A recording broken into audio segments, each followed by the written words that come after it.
ధన్యవాదాలు అధ్యక్ష. అవకాశం వస్తుందో లేదో అనుకుంటే అధ్యక్ష చాలా మంది ఉన్నారని చెప్పి రాదు ఏమో అధ్యక్ష చాలా మంది పేర్లు ఇచ్చారన్నారు. ఆయన కూడా థ్యాంక్ యూ. ఏందన్నా అధ్యక్ష, ఈరోజు బడ్జెట్ నేను ఒకటి అంటా అధ్యక్ష, ఒకే ఒక పదం వాడతా. ఈ బడ్జెట్ ఒక ఫెంటాస్టిక్ బడ్జెట్ అధ్యక్ష. ఎందుకంటే ఈ budget is an all inclusive package లాగా ఉంది అధ్యక్ష. కేవలం ఒక పథకాలకే కాకుండా డెవలప్మెంట్కి కూడా మనకి ఈ రాష్ట్రం ముందుకు పోవాలని చెప్పి ఏదైతే మన కళ ఉందో 2047 అని, అది మన గమ్యం చేరుకోవడానికి బడ్జెట్ ఉందని చెప్తా అధ్యక్ష. ముఖ్యంగా ఇరిగేషన్కి ఈరోజు 18,000 కోట్లు కేటాయించారంటే అధ్యక్ష, అక్కడే అర్థమైపోతుంది మన బడ్జెట్ దాని గురించి. అధ్యక్ష, నిన్నగాక మొన్న నేను మన ముఖ్యమంత్రి గారి దగ్గరికి వెళ్ళాను అధ్యక్ష. నాకు జియో కావాలట సార్, నీటి కేటాయింపు పైన చెప్పి వెళ్తే జియో ఇచ్చేది లేదు, కానీ ఖచ్చితంగా నీకు చెరువులు, రిజర్వాయర్లు, కెనాలు ఏ ఉంటే అవి ఖచ్చితంగా నింపుతానని చెప్పి నాకు ధైర్యం ఇచ్చి పంపించాడు అధ్యక్ష. కొంచెం బాధపడ్డా, ఏందబ్బా అంతగా అడిగితే జియో ఇయ్యనంటున్నాడు అని చెప్పేసి. కానీ అధ్యక్ష, చెప్పిన మాట విధంగానే ఏదైతే చెప్పారో ప్రతి ఒక్క రిజర్వాయర్ అన్ని మాకు నింపారు అధ్యక్ష. ప్రతి ఆయకట్టుకు నీళ్ళు వచ్చే విధంగా చేశాడు అధ్యక్ష. కానీ ఇక్కడ చిన్న సమస్య ఒకటి ఉంది అధ్యక్ష. పిల్ల కాలువలు మీ అందరికి తెలిసే ఉంటుంది అధ్యక్ష. 2014 నుంచి 19 మధ్యలో మన ప్రభుత్వం అప్పుడు చాలా కెనాల్స్ చేపట్టింది అధ్యక్ష.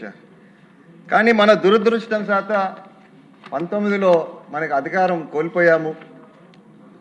ఏమైందో తెలియదు, కానీ అప్పట్లో ఉన్న ప్రభుత్వంకి అసెంబ్లీకి వస్తే చాలు వెటకారంగా, వ్యంగ్యంగా, పర్సెంటా 0.5% ఇట్లాంటి మాటలు మాట్లాడి ఈ సభనే హేళన చేశారు అధ్యక్ష.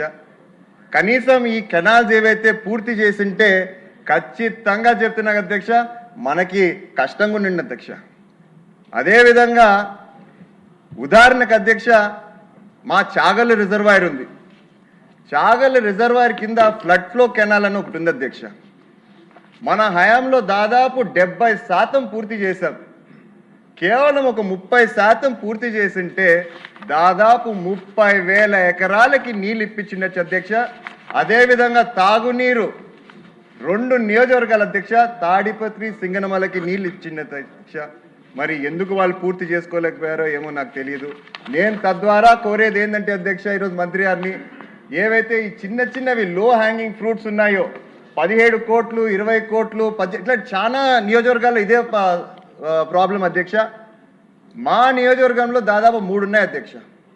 ఈ 3 కానీ కంప్లీట్ చేశామంటే 1,00,000 ఎకరాలకి నీళ్ళు ఇస్తామని చెప్పి తద్వారా నేను మంత్రి గారికి తెలియజేస్తున్నా అధ్యక్ష. దయచేసి ఈ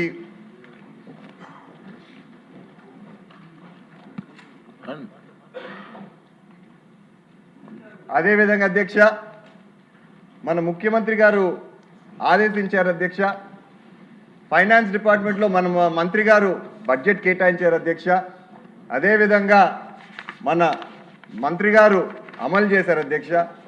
వీళ్ళందరితో పాటు మరొక డిపార్ట్మెంట్కి నేను ధన్యవాదాలు చెప్పాలనుకుంటున్నాను అధ్యక్ష. అది మన ఎస్సీ గారు, సిఈ గారు, లస్కర్లు అయితేనేమి, వీరందరూ రాత్రింపగలు పనిచేశారు అధ్యక్ష.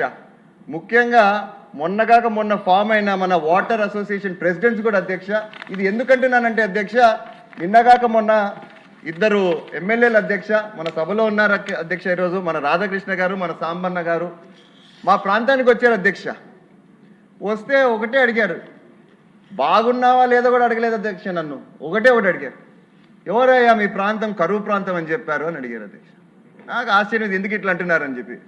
అధ్యక్ష, వచ్చి రాని నీళ్లతోనే మా వాళ్ళు ఒక కరువు ప్రదేశాన్ని పచ్చ ప్రదేశంగా మార్చారంటే ఒక్కసారి ఊహించుకోండి అధ్యక్ష. రేపు కానీ మన ఇంటర్లింకింగ్ ఆఫ్ వాటర్ ఏదైతే రివర్స్ అన్ని జరిగిందంటే ఏ విధంగా ఉంటుంది అధ్యక్ష.